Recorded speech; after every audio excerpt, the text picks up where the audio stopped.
क्या हुआ आंटी? लगता है आपकी तबीयत ठीक नहीं है? मेरी बेटी स्नेहा ने दौड़कर हमारे पड़ोस वाले घर की मिसेज चौधरी को गिरने से बचाने के लिए पकड़ते हुए कहा। वे अस्वस्थ सी लग रही थी और शायद सिर चकराने के कारण वे असंतुलित होकर गिरने वाली थी।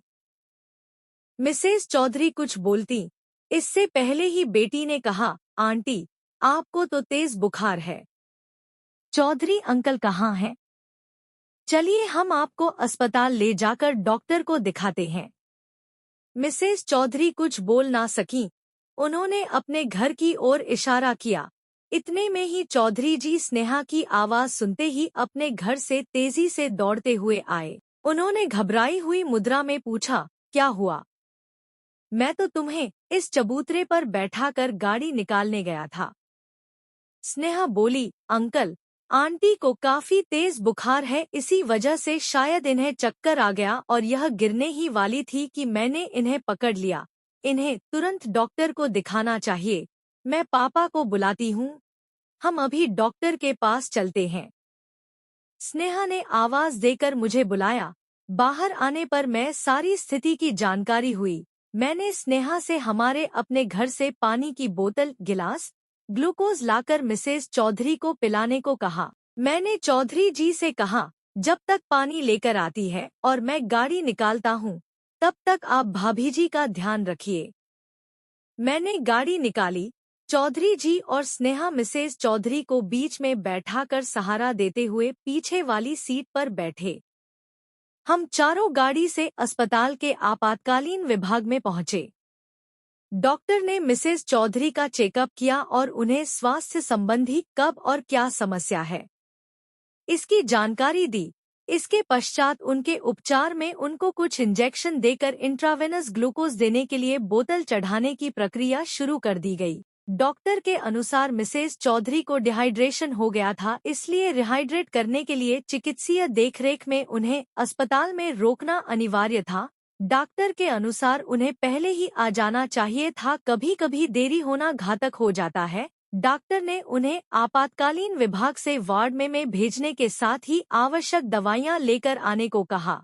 मैंने चौधरी जी और स्नेहा को उनके साथ वार्ड में चलने को कहा और स्वयं दवाइयां लेने के लिए मेडिकल स्टोर चला गया। डॉक्टर के द्वारा लिखी गई सभी दवाइयां मैं मेडिकल स्टोर से लेकर आ गया। स्नेहा मिसेस चौधरी के बेड के पास स्टूल पर बैठ गई। स्टाफ नर्स ने इशारे से मरीज के पास सिर्फ एक व्यक्ति को छोड़कर बाकी लोगों को बाहर जाकर बैठने को कहा ताकि वार्ड में भीड़ भाड़ न हो। चौधरी साहब हमारे पड़ोसी थे। उनको और उनकी पत्नी को अपनी अमीरी पर बड़ा ही गर्व था। हमारे साथ वाले परिवारों से वे बातचीत करने में अपना अपमान समझते थे। बातचीत और व्यवहार से प्रायः वे लोग यही प्रदर्शित करते थे कि उनके पास सब कुछ है और उन्हें कभी भी किसी की मदद की आवश्यकता ही नहीं पड़ेगी। वे पैसा फेंको तमाशा देखो वाले सिद्धांत को मानने वाले व्यक्ति थे। मिसेस चौधरी भी गली में अपनी चर्चा के दौरान कहती थी कि इस गली में हमारे पतिदेव की सैलरी के बराबर किसी की भी सैलरी नहीं है। गांव में भी हमारे पास जितनी प्रॉपर्टी है उतनी प्रॉपर्टी हमारी इस गली में, तो क्या पूरे मोहल्ले में भी किसी के पास नहीं होगी? उनके अनुसार उनके स्टैंडर्ड के हिसाब से यह गली है ही नहीं है। वे बताती हम तो बड़ी वाली गाड़ी लेने को हैं, लेकिन यहाँ गलियाँ इतनी पतली है कि गाड़ी इन गलियों में कैसे निकलेगी, इसलिए वे ही नहीं रहे हैं। वे तो जब बोलना शुरू करती तो ऐसा लगता था कि उन्हें केवल बोलना ही है। बोलते समय ज्यादा सोच विचार में भी अपना वक्त बर्बाद नहीं करती थीं। अपनी अमीरी का यशगान करने में शायद उन्हें बड़े ही आत्मिक सुख की अनुभूति होती थी। एक बार वे अपने शाही खर्च का बखान करते हुए बता रही थी कि हमारा बेटा एक महीने में 3,000 रुपए से ज्यादा के तो कोल्ड ड्रिंक ही पी जाता है। तब स्नेहा ने उनसे कहा था, आंटी, 10 रुपया प्रति बोतल के हिसाब से 3,000 की 300 बोतलें हुईं। एक महीने में 30 दिन होते हैं। इस हिसाब से एक दिन में 10 बोतलें उसके हिस्से में आती हैं। अब आपका बेटा एक दिन में ये 10 बोतलें कैसे पीता है? 24 घंटे में कितने घंटे सोता है? कितने घंटे जागता है? 10 बोतल रोज खत्म करने के लिए उसने अपना क्या रूटीन तय किया हुआ है? अगर वह इतना कोल्ड ड्रिंक पी लेता है तो यह उसके स्वास्थ्य के लिए भी यह बहुत ही नुकसानदायक है। योग गुरु स्वामी रामदेव जी तो कहते हैं कि ठंडा मतलब टॉयलेट क्लीनर।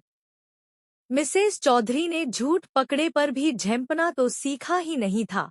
ऐसे मौकों पर भी मुस्कुराते हुए अपने घर के अंदर घुस जाती थीं। वैसे वे तो आसपास लोगों से बात करना भी अपनी प्रतिष्ठा के खिलाफ समझती थीं।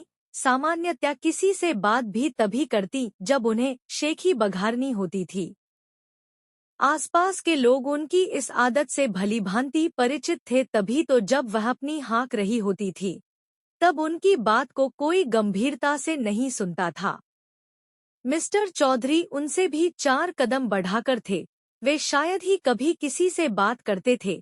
किसी के सुख दुख उन्हें कुछ लेना देना नहीं था।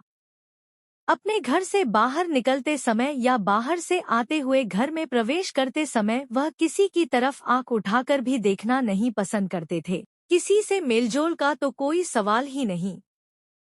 चौधरी दंपत्ति का शायद यही विचार था कि उनके पास बहुत सारा पैसा है। आज के समय पैसे की मदद से कुछ भी किया जा सकता है। अगर आपके पास पैसा है उससे आप दुनिया की कोई भी सेवा प्राप्त कर सकते हैं। सीधा सा सिद्धांत है कि पैसा फेंको तमाशा देखो। शायद इसीलिए वे किसी से कोई संबंध नहीं रखना चाहते थे। उनका ऐसा मानना था कि लोग अमीरों से संबंध अपने लाभ के लिए ही बनाते हैं। हर किसी को अपने संबंध अपने समान स्तर वाले लोगों से ही बनाने चाहिए। उनके पास पैसा चाहे जितना हो, लेकिन वे रिक्शे वाले से, सब्जी वाले से, फल वाले से या अन्य जिस किसी की सेवा लेते उससे 2-4 रुपए के लिए भी लंबी बहस करने पर उतर आते थे। और इस बहस में वह अपनी अमीरी को बढ़ा चढ़ाकर वर्णन करके पूरे मोहल्ले को जानकारी करवा देते थे। बहस करते करते वे गाली गलौज और झगड़े पर उतर आते थे और इस क्रम में एक नहीं बल्कि अनेक बार उनकी पिटाई भी हो चुकी थी। मोहल्ले का कोई भी आदमी उनके झगड़े के बीच कोई समझौते की बात या उनका पक्ष लेने की जहमत नहीं उठाता था, क्योंकि उनके व्यवहार सभी लोग भली भांति परिचित हो चुके थे। अपने बच्चों के साथ भी उनके संबंध मधुर नहीं थे। बेटी शादी के बाद दूसरे शहर अपने ससुराल चली गई और उनका इकलौता बेटा शहर में कहीं दूर किराए पर रहता था। बच्चे केवल त्योहार आदि पर आ जाते थे। शायद उन्हें अकेले रहने में ही ज्यादा शांति और संतुष्टि का अनुभव होता था। पहले जब बच्चे साथ रहते थे तो बच्चों को डांटने फटकारने की उनकी आवाज अक्सर सुनाई देती रहती थी। बच्चों के जाने के बाद उनके घर पर काम करने के लिए जो बाई आती थी, उसके काम में मीनमेख निकालना उनकी आदत थी। अक्सर वे उसे डांटने के बहाने ही तो अपनी अमीरी का यशगान करके संतुष्टि का अनुभव करते थे, क्योंकि लोगों से उनकी बातचीत न के बराबर होती थी और आसपास के लोगों को उन्हें अपनी यशगाथा गाने का सामान्यतः अवसर ही प्राप्त नहीं होता था। इमरजेंसी के बाहर मेरे साथ बैठे हुए चौधरी साहब आज बेहद गंभीर और गमगीन लग रहे थे। शायद उनको आत्मग्लानि का अनुभव हो रहा था। उनके चेहरे की भावना से स्पष्ट था कि वे बेहद परेशान हैं। उनके कंधे पर मैंने ज्यों ही हाथ रखा तो वे फफक कर रो पड़े। मैंने उन्हें धैर्य बंधाते हुए कहा, चौधरी साहब, आप बिल्कुल चिंता न करें, हम सब तन मन धन सहित आपके साथ हैं। आपको किसी भी प्रकार की चिंता करने की आवश्यकता नहीं है। भाभी जी जल्दी ही ठीक हो जाएंगी, जैसा कि डॉक्टर भी कह रहे थे कि हम लोग उन्हें सही वक्त पर ले आए। देर हो जाना घातक हो सकता था। इतना सुनते ही तो वह फूट फूट कर रोते हुए कहने लगे, हम दोनों का व्यवहार आप लोगों के साथ मधुर नहीं रहा, लेकिन फिर भी आपने हमारी उन गलतियों की तरफ ध्यान न देकर हमारी मदद की है। इस समय आप लोग देवताओं की तरह हमारे रूखे व्यवहार को ध्यान में दिए बिना हमारी सहायता में लग गए। हम आपके आजीवन शुक्रगुजार रहेंगे। मैंने सांत्वना देते हुए उनसे कहा, आप नाहक ही अपराध बोध लिए बैठे हैं। हम लोग तो ऐसा कभी नहीं सोचते। आजकल सभी का समय बहुत ही कीमती है। हर आदमी अपने काम में व्यस्त है। आखिर हम एक दूसरे के पड़ोसी हैं। हमारा आपका सबसे निकट का संबंध है। हमारे पड़ोसी एक दूसरे के सुख दुख में जितनी जल्दी भागीदारी निभा सकते हैं, इतना जल्दी कोई दूसरा नहीं निभा सकता। हमारा या आपका कोई निकट संबंधी जब जानेगा तभी तो आ पाएगा, और जानने के बाद भी उसे हमारे पास कितना समय लगेगा यह भी परिस्थितियों पर ही निर्भर करता है। आज हमारी समझ में आ चुका है कि आदमी का काम आदमी से ही होता है। अगर इस समय आप लोगों ने मदद न की होती तो मैं अकेले इसे कैसे लाता, और अगर देर हो जाती तो न जाने क्या हो जाता। इंसान की जान अमूल्य होती है, इसकी पैसे से तुलना नहीं की जा सकती है। मानवीय मूल्यों की कभी भी पैसे से तुलना नहीं की जा सकती। चौधरी जी के मन से पश्चाताप की ज्वाला शांत नहीं हो रही थी। मैंने उन्हें इस विषय से पूरी तरह निश्चिंत और शांतिपूर्वक धैर्य धारण कर पूरा ध्यान भाभी जी के स्वास्थ्य की ओर लगाने के लिए कहा। जब मैंने उनसे यह जानने की कोशिश की कि इतनी गंभीर समस्या अचानक तो नहीं आ सकती, तबीयत कई दिनों से खराब रही होगी, तब उन्होंने बताया कि पिछले एक हफ्ते से इसने काम वाली बाई को डांट कर भगा दिया। तबीयत खराब होने के बावजूद यह काम करती रही। मेरे पास भी इसे डॉक्टर को दिखाने का समय नहीं था। आजकल बेटे से बातचीत बंद है, इसलिए उसे भी खबर नहीं की गई। पिछले 3-4 दिन से लूज मोशन आ रहे था, कल सुबह से हल्का और बाद में बुखार तेज हो गया। शाम को भी तबीयत खराब लग रही थी पर बहुत ज्यादा नहीं। रात में करीब 2 बजे तबीयत कुछ ज्यादा खराब होने लगी थी, लेकिन इतनी रात में ले जाना संभव नहीं लगता था। सवेरे तक जो हाल हुआ उसके हिसाब से इसे मैं अकेले कैसे लाता। स्नेहा ने जिस समय इसे पकड़ा उस समय की हालत को देखकर तो मेरे हाथ पांव ही फूल गए थे। आज मैं यह जान चुका हूँ कि सच्ची दौलत आपसी सहयोग संबंध ही है, बाकी ये धन संपत्ति सब गौण है।